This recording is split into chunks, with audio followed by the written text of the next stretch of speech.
So, looking at Erikson's psychosocial theory next. Erikson was a Freudian. He understood Freud, he studied Freud, he liked Freud, but he didn't like some things about Freud. So Erikson gave us this developmental theory that looks at the entire lifespan instead of just childhood. It's very optimistic, built on the idea that people can recover from bad things that happen, you can fix things, you can get better. And Erikson replaced Freud's emphasis on physical pleasure with an emphasis on social interaction. So Erikson has a lifespan theory that kind of addresses social interaction and social relationships throughout the lifespan.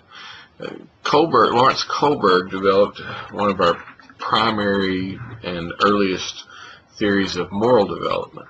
Not everybody agrees with Kohlberg because a lot of people think that he had some mistakes, and he probably did. But he had a pretty significant impact on us because he developed this moral theory that's about how we make moral choices and how we do moral reasoning, not really about content. So, for example, Kohlberg wouldn't care so much if you were anti-abortion or if you were pro-abortion rights. He would just care how you got there. What was your process? How did you think in order to come to that conclusion? How did you make that moral choice? And so that's an important thing. He basically said that we're pre-conventional and then conventional and post-conventional. And in a really quick nutshell, that basically means that when you're doing pre-conventional moral reasoning, you're very self-focused. You're thinking about things related to you, or I would be saying, well, I think that I could say, well, I think we should vote for wheat subsidies for farmers throughout the Midwest because I am a farmer in the Midwest who raises wheat, regardless of whether it hurt people across the country. Well, that would be a kind of a moral choice that I made that was very conventional, very pre-conventional. It's about me. Even if I make choices that are about the people that I really care about, I want things to go a certain way because that will help my family or my friends or my group. Those are pre-conventional choices. And Kohlberg said that if we make conventional moral choices, we broaden our circle a little bit, and we make choices that are kind of based on kind of a bargaining system and kind of well, I'm going to do what's right for my society. I'm going to do what's right, what makes things right, what makes things function. I'm going to follow traffic laws because that makes things work better. And then if we do post-conventional reasoning, we get to this place where we make moral choices that are kind of beyond the law, beyond society. And people like Jesus did that. Mohandas Gandhi did that. Mother Teresa did that. Made moral choices that were kind of beyond the rules of society, kind of rejecting social norms in order to do what they really believed was right and true and good. And so Kohlberg says we can live in any one of those spaces. You can be a 60-year-old person and be mostly pre-conventional. So it's not really a progressive stage theory, but it does show us how we make moral decisions. If we keep looking really quickly, the next one we're talking about is Jean Piaget's cognitive theory. You're probably familiar with Piaget. Piaget said that, our thinking changes, our cognition changes as we get older. He focused on children. Again, he was a Freudian, and so he understood Freud, and he kind of worked in that framework. Piaget is not important because everything that he came up with was perfect. He's important because he proposed that cognitive processes change and develop. A 2-year-old doesn't think the same way a 7-year-old thinks. A 7-year-old doesn't think the same way a 14-year-old thinks. And a 14-year-old doesn't think the same way a 35-year-old thinks. Now, a 35-year-old can go back and think like a 14-year-old if they want to. And we might do that. But a 14-year-old doesn't really have the ability to think like a middle-aged adult or a 30-year-old adult. And so that's an important thing. If you think about it, if you apply that to real life for a minute, lots of times parents treat their kids as if they can think like adults. And so they'll say things, they'll get mad at their kids because they didn't understand something, or they acted wrong, or they made a poor choice. And the whole problem is built around the idea that they think, well, this is how I understand this situation. Why don't you understand it this way?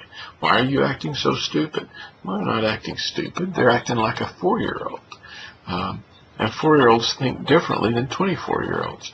So sometimes we have to be reminded of that. Next theory that's on this list is James Fowler's faith development theory. A lot of you are probably familiar with Fowler. Again, Fowler's theory is not perfect. It's been modified and worked on a lot. Excuse me. But Fowler's important because he gives this broad, kind of fairly all-encompassing faith development theory. Again, built around Freud, Erikson, Piaget, all those people. And Fowler kind of proposed that our faith changes as we mature. It's a really important idea. I think it's fairly accurate. There are some things about Fowler's theory that may not be perfectly applicable now as much as they were 30 years ago. But he still came up with some good ideas. So if you don't know Fowler, then you ought to look at Fowler a little bit, because we're going to work on him a little bit. You people that are in ministry in particular should understand Fowler pretty well. So make sure that you kind of go back and look at some Fowler theory if you haven't ever done that. Lastly, I think, is William Perry's scheme. Perry's scheme is just a scheme of intellectual and ethical development, kind of a combination of Kohlberg and some other stuff. Perry's basic notion is that from the time we're older teenagers to young adults, we really change in the way that we think. And that particularly happens if we're involved in higher education. That we move from thinking a certain way when we're 18 to a completely different way when we're 22 or 23 years old. And if you've gone through college fairly recently, some of you folks that are kind of, in your early 20s, you probably remember that person you were when you graduated from college doesn't look anything like that person you were when you were 17 or 18. And that's evidence of Perry's scheme, that we change intellectually and ethically. For example, when we're 17 or 18 years old, our notion of truth and rightness is very dependent upon authority figures. Youth pastors, parents, maybe even celebrities and something silly like that. As we grow a little bit over a few years, we begin to have a sense that maybe that's not where we should look for authority. And maybe we begin to look at various sources. And then maybe by the time we're 22 or 23, we begin to feel like we've kind of internalized some things. So you may believe the same things and choose the same things when you're 22 as you did when you're 18, but you'll believe them in a different way. You may think that, for example, if you have a Christian belief that the virgin birth was a real thing, well, you may believe that when you're 17 because you've always heard it, and because your parents told you, and your church staff told you, and because you read it in the Bible, and because you grew up saying, if it says it in the Bible, then it's true. Well, you may, when you're 22 or 23, still hold that idea of the virgin birth being real, but you may hold it not so much because all of those authority figures said it, but because you've struggled with it, and you've worked through it, and you've decided, you know what, I'm going to believe this.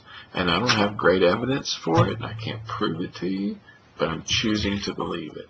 It's my choice. I'm choosing to do this.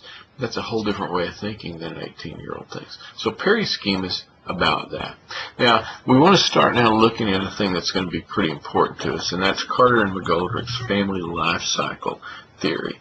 Now, this is, again, a theory of what happens to the family, kind of like Sonia Rhodes. We kind of put Rhodes's theory and this one kind of on the bookends and through those individual ones there in the middle. So we're going to look at the family life cycle. This thing has several different stages, and they're pretty easy to understand. Within every stage, there's a set of key principles, things that we should think about. And within every stage, there are things that are called second-order changes. Now, if you're a family systems kind of person, you may understand that those second-order changes. Let me tell you really quickly what that means. One of the best explanations I ever heard about this was the use of a thermostat. And Paul Sorrells, who used to teach here, used this example. He said, if you think about a thermostat, now you may have to think about an old thermostat. Remember the old ones that some of us still have, but we all used to have these thermostats on the wall that had kind of a dial on them, and you turned the dial and set it to the temperature that you want. Well, if you set that temperature, if you have your air conditioner on and you set your temperature dial on 72, well, the thermostat works in such a way that you're not very often perfectly at 72 degrees. What the thermostat does is if the air conditioner's on and it gets like 71 or 70, then it turns the air conditioner off. And then your temperature rises slowly back up, and if the temperature gets to 72 and then goes past that and your temperature hits 73, it clicks the air conditioner back on, and so it cools it back down. Well, those changes of turning the air conditioner on and turning the air conditioner off that the thermostat is doing, those are first order changes.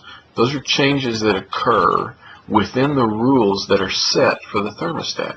I set the rule at 72, and then the thermostat makes changes all around that rule. Okay, that's a first order change. A second order change happens when I change the rules. The second order change happens if I go in and I say 72 is not cool enough. I want it to be 69, and I turn the thermostat down to 69. That's a second order change. Now the thermostat has to behave differently because I changed the rule. That's what happens in families. In families, we have first order changes that happen within the rules. But as a family progresses through a life cycle, we have to make second order changes. We have to change rules. For example, if I have children that grow up and move out of my house, I can't control their comings and goings anymore. They don't have a curfew if they live somewhere else. Unless I'm really silly and I'm trying to impose a curfew on my kids that live somewhere else. So we have to have second order changes within families, meaning we have to change the rules to fit what's happening to us as a family. Okay, so we're going to look at these, and we're going to look at the different stages, and we're going to talk about the key principles and then the second order changes that have to happen to make those work. So the first one is we're going to start with a single adult, and we're going to come full circle back around.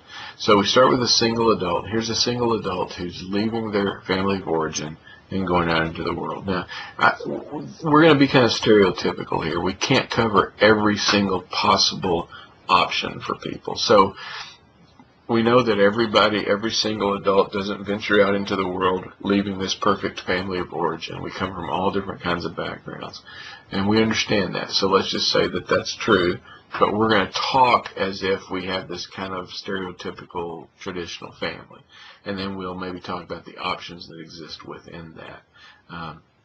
So we're going to start with a single adult leaving home. Key principle that Carter McGoldrick say we have there is to accept responsibility for yourself.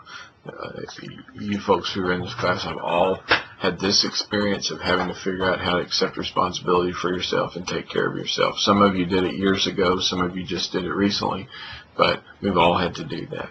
It's a key idea for a young adult launching out into the real world. Now, this is an interesting thing. When you read this Arnett book that you're supposed to be reading first, the Arnett book talks about what is that group of people doing now, these single adults that are launching out into the world. What are they doing? How are they living? How are they thinking? It's a really interesting phenomenon. The launching process is not what it has always been. If you watch Matthew McConaughey in Failure to Launch, and that whole idea of that grown adult person who stays at home and lives off of their family and all of that sort of thing. It's kind of a comic example of it, but there are lots of real life examples of how we sometimes now don't quite leave home, and sometimes we leave and we come back. So this is a much more complicated process than it used to be. So we're going to stop this video. We'll pick it up in the next one.